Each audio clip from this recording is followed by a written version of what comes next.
Call for service C414 Toshiba প্রিন্টারে কীভাবে সমাধান করতে পারে।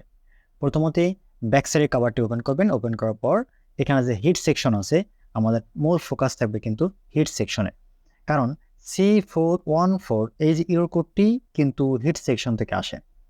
তো হিট সেকশনের কোথায় কোন জায়গা থেকে আসে এই বিষয়টি আজকে দেখবো আমরা কীভাবে সমাধান করতে পারি। সম্পূর্ণ ভিডিওটি জুড়ে সাথে থাকুন, তাহলে আপনি শিখতে পারবেন ও জানতে পারবেন।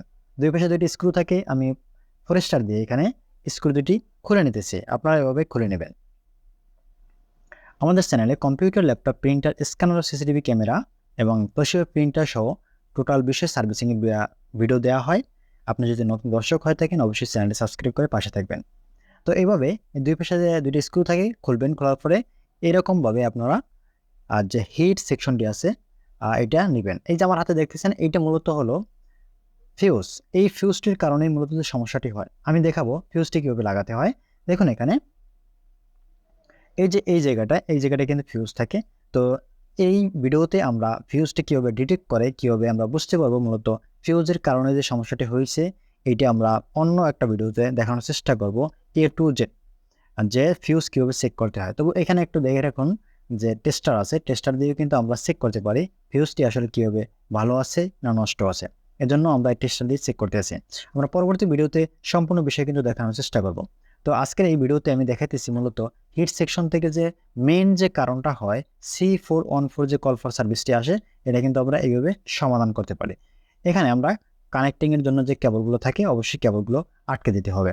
দেখুন এখানে প্রথমত আমরা স্ক্রু দিয়ে কিন্তু দুই পাশে যে দুইটা স্ক্রু থাকে স্ক্রু দিয়ে অবশ্যই সুন্দরভাবে কিন্তু আটকাতে হবে, না হয় কিন্তু হবে না। তো এটা সাবধানের সাথে কিন্তু কাজটা করবেন, কারণ হিট সেকশনে এখানে হিট এলিমেন্ট থাকে। তো এই বিষয়টি অবশ্যই একটু বি কেয়ারফুল কাজ করবেন। যদি আপনি নতুন দর্শক হয়ে থাকেন অবশ্যই চ্যানেলটা সাবস্ক্রাইব করে পাশে থাকুন। এই যে এই পাশে একটা স্ক্রু থাকে এবং আরেকটা স্ক্রু তো আমরা লাগাইলাম, তো এইভাবে সুন্দরভাবে কিন্তু আটকাবেন। আপনার computer, laptop, printer, scanner, CCTV ক্যামেরার যে কোনো সমস্যার সমাধান পেতে কমেন্ট করে রাখুন। আর আপনার কম্পিউটার বা ল্যাপটপের যদি সমস্যা হয় কমেন্ট করে রাখুন, আমরা কমেন্টের উপর ভিত্তি করে পরবর্তী ভিডিও তৈরি করব, এবং যদি সাধারণ সমস্যা হয় অবশ্যই কমেন্টের মাধ্যমে সমাধানের চেষ্টা করবো ইনশাল্লাহ। তো আমরা এই কানেক্টিং দিতেছি, আপনারা এইভাবে সুন্দরভাবে কানেক্টিং দিবেন। কানেক্টিং দেওয়ার পরে আমরা কিন্তু প্রিন্ট করে দেখাবো আসলে কি ঠিক হয়েছে কিনা। দেখুন এখানে আমার কানেক্টিং দেওয়া শেষ, এখন আমরা প্রিন্ট করব।